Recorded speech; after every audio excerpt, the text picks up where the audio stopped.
Di masa sekarang ini, banyak kita dengar, lihat, dan baca tentang statistik. Namun, apakah sebenarnya definisi statistik tersebut? Apakah ia berupa sajian grafik, ataukah sekumpulan sederetan angka-angka, atau menyajikan gambaran tentang sebuah populasi melalui angka, ataukah definisi yang lain?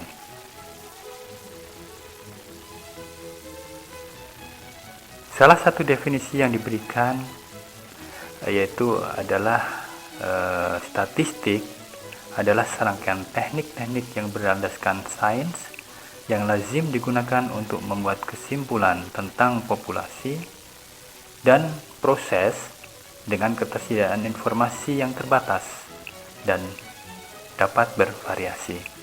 Itu yang disampaikan oleh Oud and Longnecker dalam bukunya pada tahun 2001 yang lalu. Nah, dari definisi tersebut kita bisa mengambil kesimpulan bahwa statistik adalah suatu ilmu pengetahuan atau sains yang mempelajari tentang bagaimana kita menggunakan data.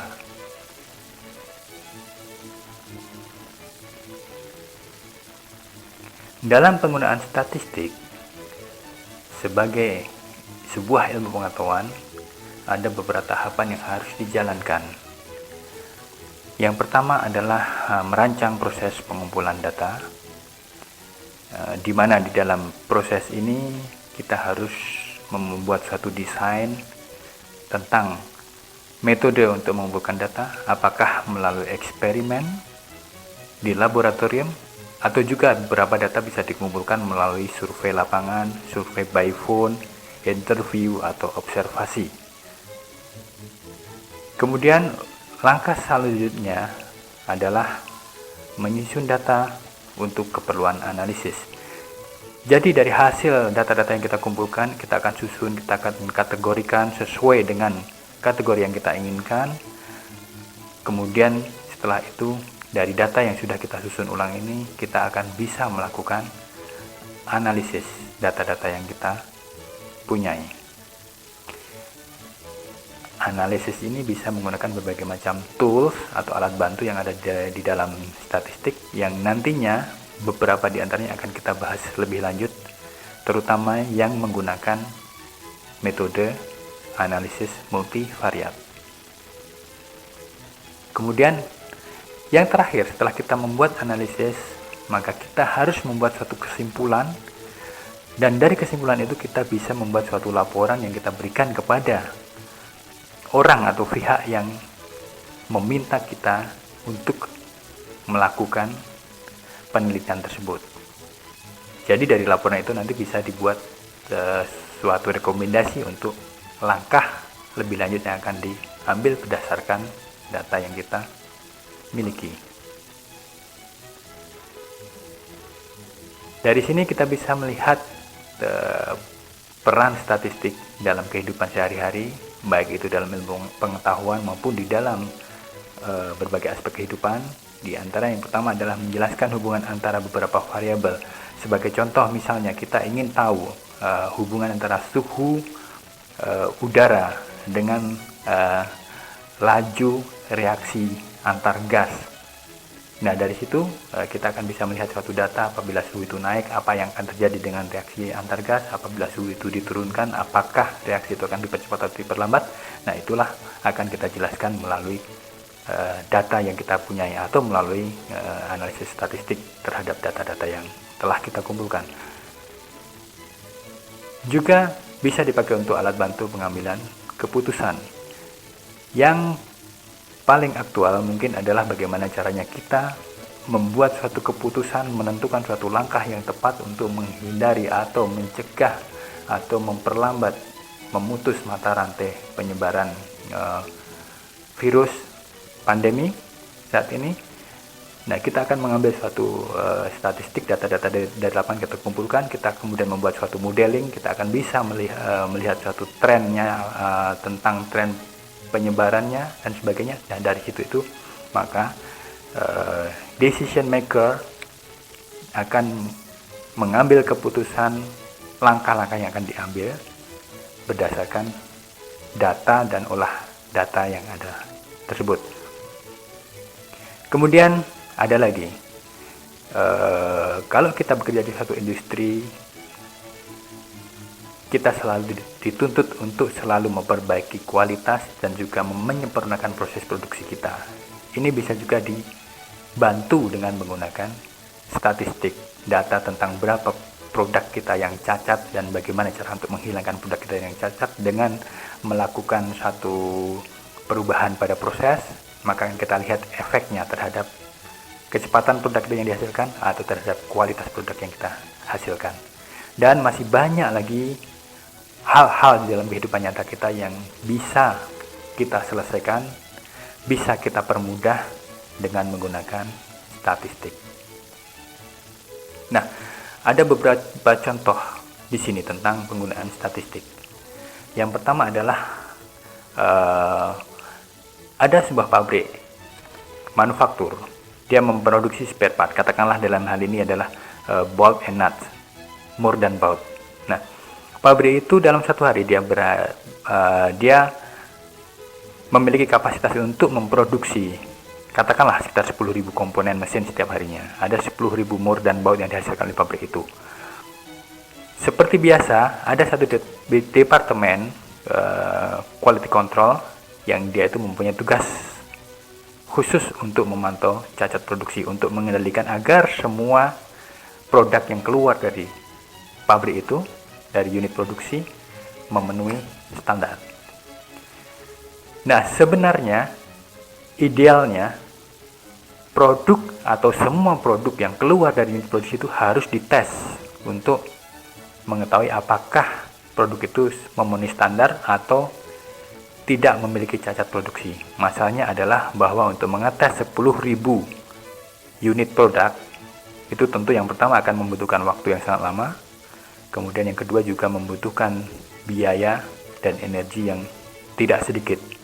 Hal itu nanti tentunya akan berimbas kepada biaya produksi secara keseluruhan dari produk tersebut, dan imbas yang terakhir adalah bahwa harga yang akan dibebankan kepada konsumen akan menjadi sangat tinggi. Nah, sebagai jalan keluar, statistik menawarkan untuk melakukan pengetesan terhadap sampel saja. Katakanlah dilakukan terhadap 100 komponen sebagai sampel. Dengan pendekatan statistik, maka bisa diambil kesimpulan bahwa persentase cacat pada 100 sampel itu mewakili dari keseluruhan cacat produk yang ada di keseluruhan produk yang dihasilkan oleh unit produksi di perusahaan itu. Kemudian contoh yang lain. Nah, ada satu perusahaan produsen alat-alat olahraga, khususnya sepatu lari. Saat ini rekor dunia lari, baik itu jarak dekat, jarak jauh, ataupun jarak menengah, itu sudah semakin sulit untuk dipecahkan. Karena apa? Karena batas kemampuan manusia itu ada limitnya. Dan nampaknya ini sudah mencapai limit kalau Anda punya kesempatan untuk mempelajari tentang evolusi rekor dunia, baik untuk 100 meter, 5.000 meter, 10.000 meter, atau bahkan sampai ke full marathon, itu maka akan dapat kita lihat bahwa untuk pemecahan rekor yang sekarang ini selisihnya hanya dalam hitungan sepersekian detik atau detik saja. Nah, salah satu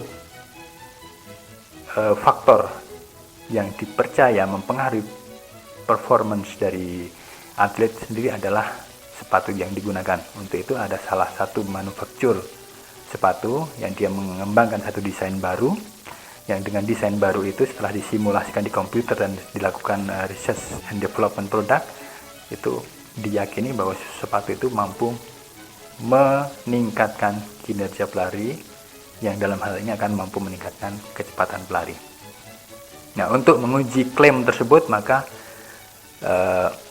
pihak produsen mengambil 300 pelari untuk berpartisipasi dalam eksperimen yang mereka lakukan, di mana para pelari itu harus berlari yang pertama menggunakan sepatu yang biasa digunakan, kemudian yang kedua adalah menggunakan sepatu yang memang dirancang khusus oleh perusahaan tersebut, dan dari situ akan dibandingkan apakah ada perbedaan performance dan sebagainya, dan sehingga akhirnya berdasarkan uji statistik yang dilakukan oleh perusahaan tersebut, maka perusahaan tersebut dengan yakinnya, dengan confident dia akan mengeluarkan klaim bahwa sepatu baru yang dia produksi itu mampu meningkatkan kinerja dan kecepatan pelari sebesar 4%. Nah, itu salah satu dari kegunaan atau peran statistik.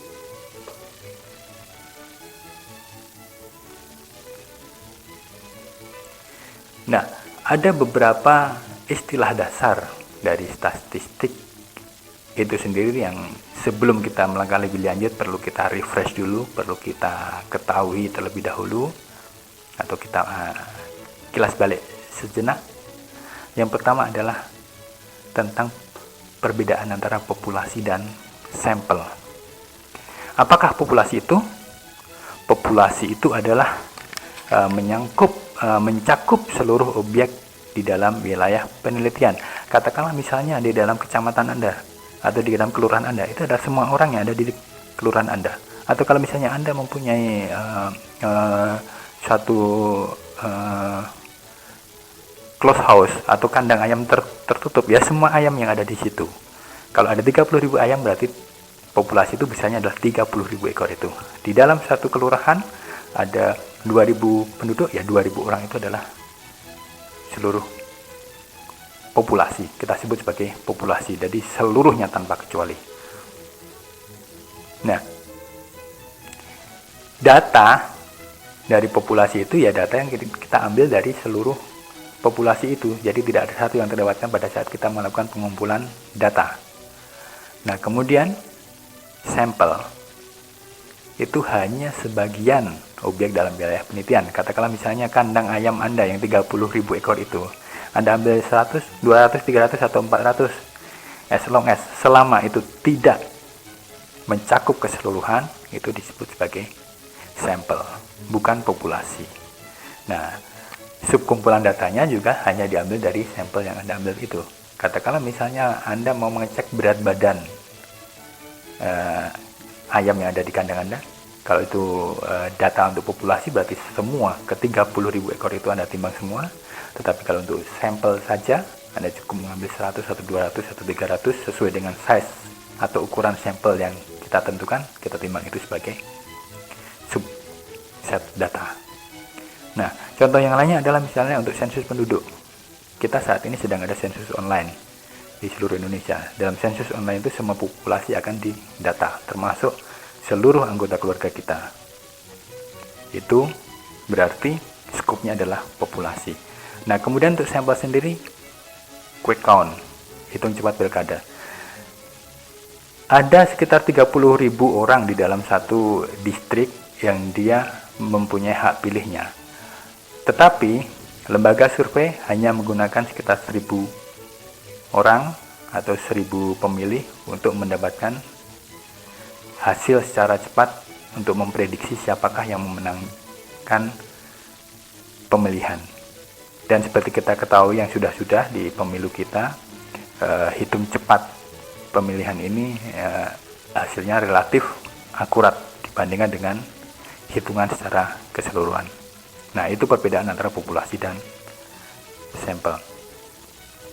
Nah, kemudian karena statistik itu menyangkut erat atau mutlak harus memiliki data, maka kita pun harus memahami akan beberapa jenis data yang kita kumpulkan atau yang akan kita kumpulkan. Setidaknya ada dua golongan besar data, yaitu yang pertama adalah data metrik, yang satunya adalah data non-metrik. Secara sederhana dapat kita katakan bahwa data metrik adalah memuat angka-angka yang bisa kita lakukan operasi matematik terhadap data tersebut. Misalnya dikalikan, dibagi, ditambahkan, atau dikurangi. Sementara data-data non-metrik adalah data yang sifatnya bukan angka. Atau kalaupun itu angka, itu kita tidak bisa menggunakan operasi matematik terhadap angka tersebut. Jadi kita tidak bisa mengalihkan data itu dengan 2, atau menggandakan, atau membagi, atau menambah, mengurangkan. Itu perbedaan prinsipnya. Jadi bisa juga dibilang bahwa metrik itu adalah data secara kuantitatif dan numeris, mengandung angka. Misalnya umur 20, 30, 40 tahun ada angkanya, ada nilainya. Kemudian kecepatan dalam satuannya katakanlah kilometer per jam. Kemudian jumlah anggota keluarga di dalam keluarga sampel yang kita tidak teliti, 3, 4, 5 dan sebagainya. Kemudian yang non-metrik ini bisa juga disebut sebagai data kualitatif atau disajikan secara kategori, jadi bukan secara angka. Misalnya pekerjaan, jenis kelamin, atau kewarganegaraan.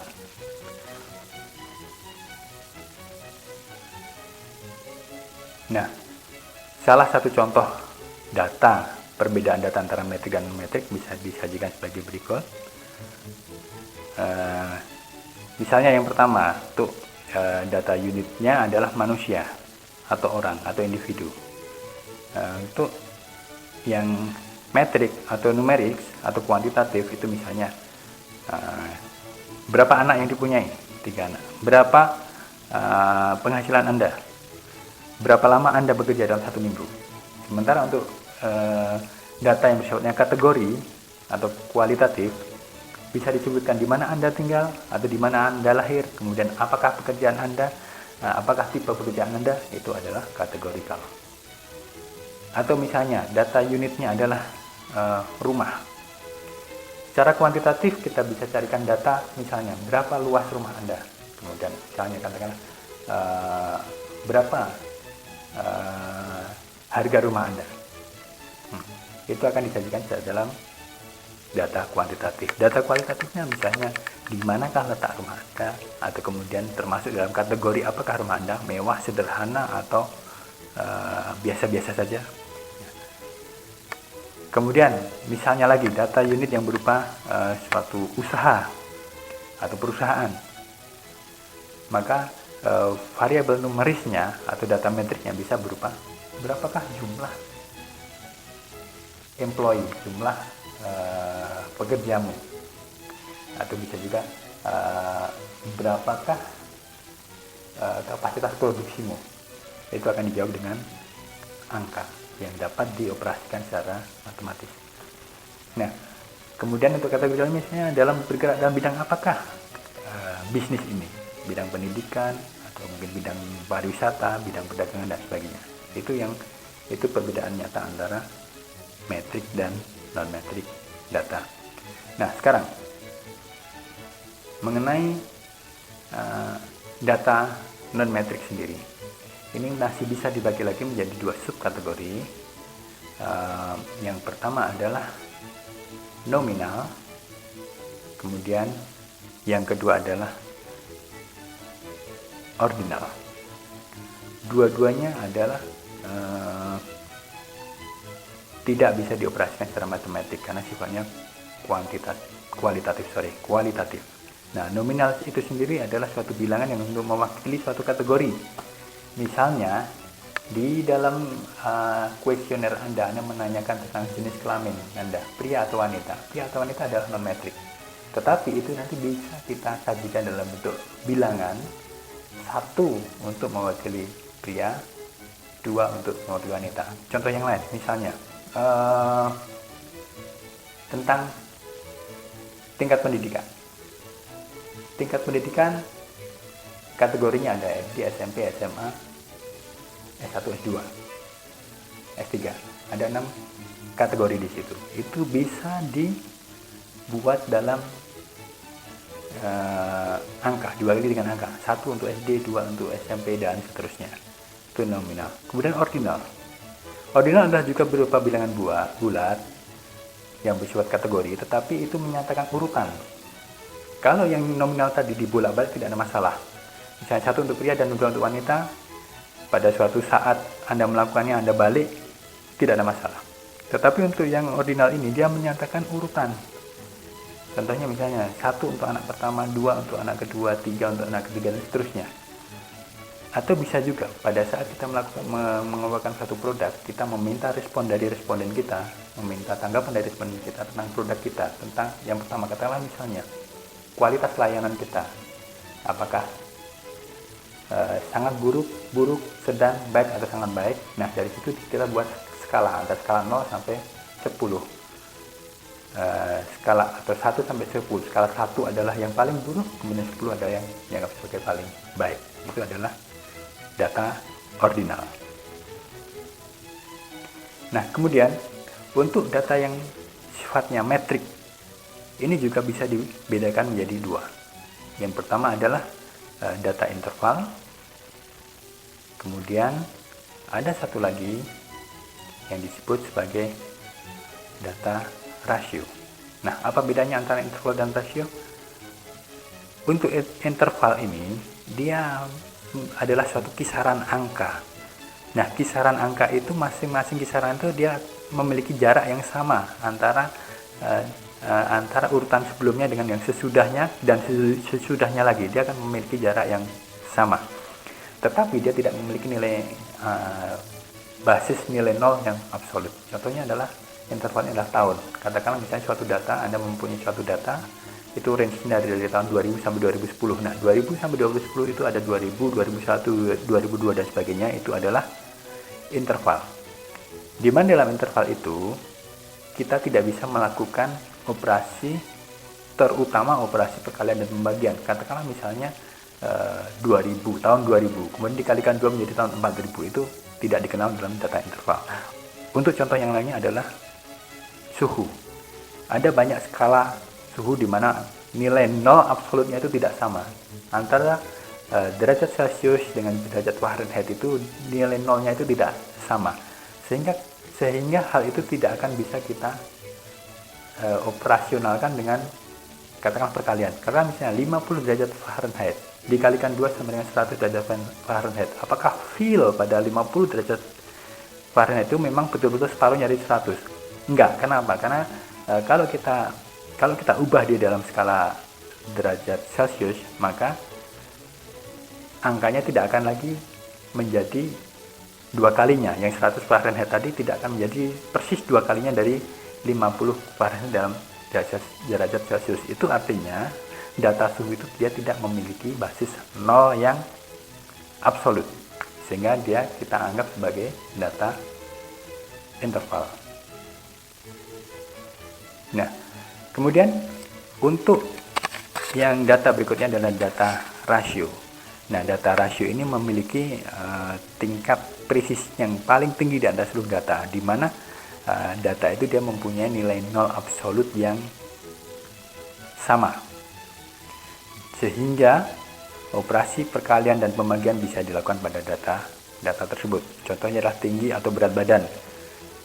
Jadi akan dengan mudah kita sampaikan bahwa orang yang tingginya 100 cm itu dia 2 kali lipat tingginya dari orang yang 50 cm. Kemudian umur juga, kecepatan kendaraan.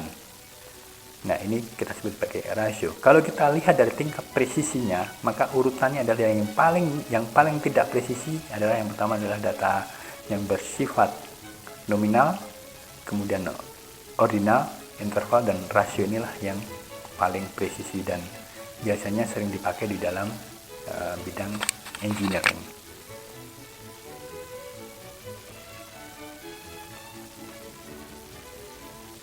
Nah, dalam statistik, kalau kita berbicara data, ada yang namanya variabel. Variabel itu adalah sesuatu nilai yang bisa berubah-ubah.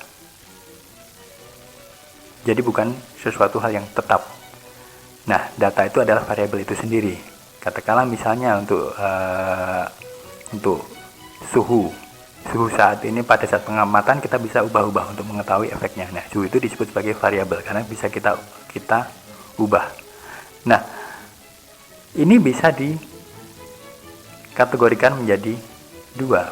Yang pertama adalah variabel bebas atau independent variable. Yang kedua adalah variabel terikat atau dependent. Bedanya apa? Pada independent variable itu adalah variabel yang kita bisa kontrol, kita bisa ubah sesuai dengan keinginan kita.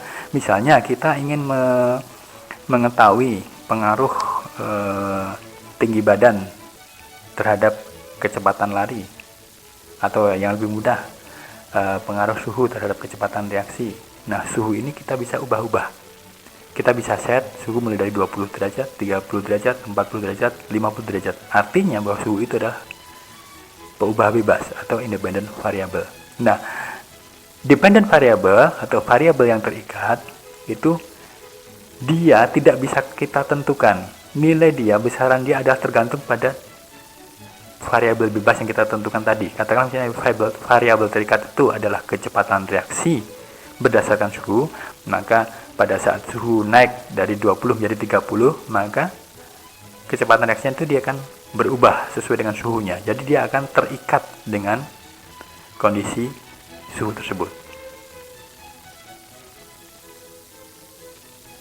Misalnya di antara contoh yang lain, jumlah produk yang akan dibuat adalah independent variable. Sedangkan biaya yang diperlukan untuk membuat seluruh produk tersebut adalah dependent variable. Kalau kita mau membuat sebuah baju, sehelai baju, biayanya 50.000. Ketika kita meningkatkan jumlah produk itu, katakanlah 3 helai baju, maka biayanya tidak lagi 50.000, tapi dia akan menjadi 150.000. Ketika kita ubah lagi jumlah baju yang akan kita buat, maka biayanya itu akan berubah lagi. Jadi setiap kali kita mengubah independent variable, maka dependent variable dia otomatis akan ikut berubah.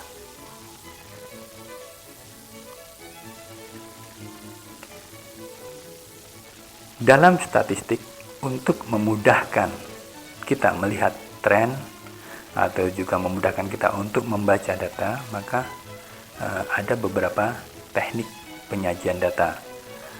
Nah, data ini secara umum bisa disajikan dalam dua bentuk. Yang pertama adalah bentuk gambar atau chart atau diagram. Kemudian bentuk yang berikutnya adalah dalam bentuk tabulasi data atau tabel. Di antara gambar-gambar atau chart itu ada bar chart atau diagram batang, kemudian histogram, ini juga diagram batang dengan interval, kemudian ada juga line chart atau diagram garis, kemudian scatter plot, ini adalah hubungan antara X dan Y di dalam satu grafik. Kemudian control chart, ada juga pie chart, dan kategori yang kedua adalah table. Kita akan lihat contoh masing-masing cara penyajian data.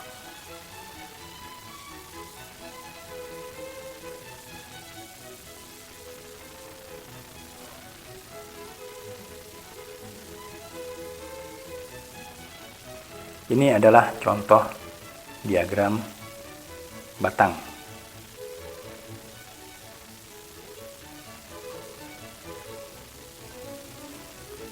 Ini simple bar chart.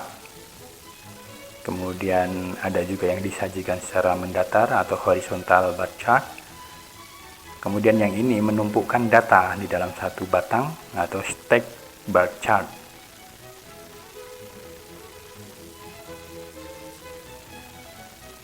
Nah, kemudian contoh berikutnya untuk histogram.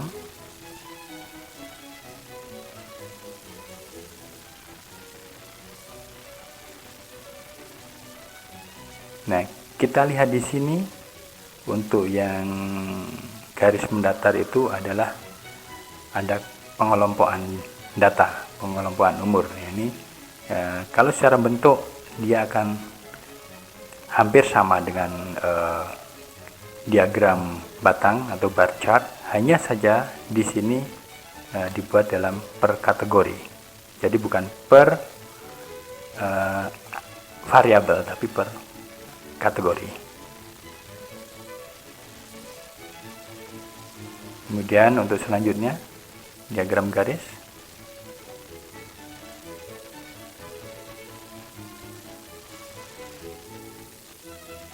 Biasanya ada satu titik poin data yang kemudian dari antar poin data ini dihubungkan dengan garis yang bisa dibuat berbeda-beda sesuai dengan parameter yang akan kita sajikan. Untuk selanjutnya scatter plot.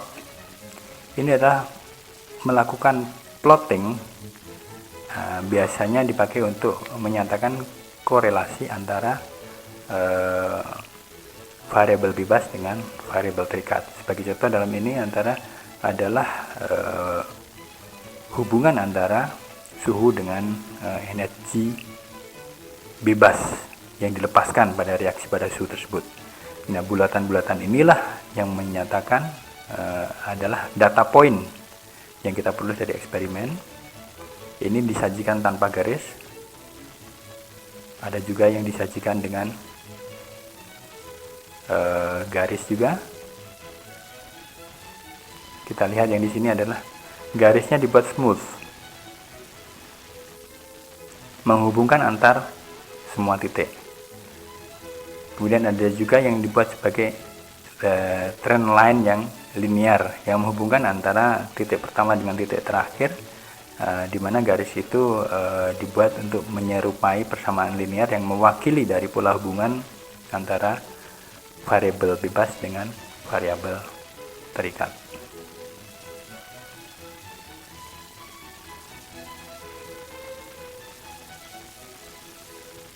Untuk penyajian selanjutnya adalah control chart, di mana di dalam control chart itu ada upper control limit dan lower control limit. Jadi di dalam chart ini ada batas atas, ada batas bawah, dan diharapkan agar data ini harus berada di antara batas atas dan batas bawah ini. Ini biasanya dipakai kalau kita melakukan suatu pengukuran kontinu, katakanlah misalnya pada getaran seismograf dan sebagainya. Itu ada batas atas, batas bawah, di mana kalau batas atas itu bisa jadi dia akan memicu suatu tindakan yang lain, memicu alarm dan sebagainya, juga termasuk untuk batas bawah. Biasanya ini bisa dilakukan untuk melakukan pengendalian suatu proses.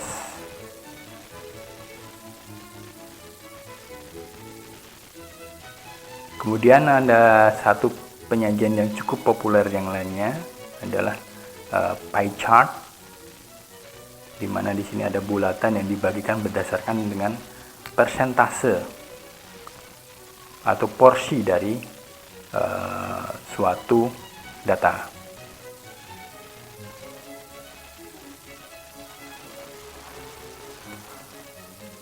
Kategori yang kedua adalah penyajian data yang berbentuk tabel. Contohnya seperti ini adalah tabel yang bersifat sederhana atau juga yang sifatnya kompleks seperti ini. Jadi ada dua kategori, kategori yang kolom dan kategori yang baris.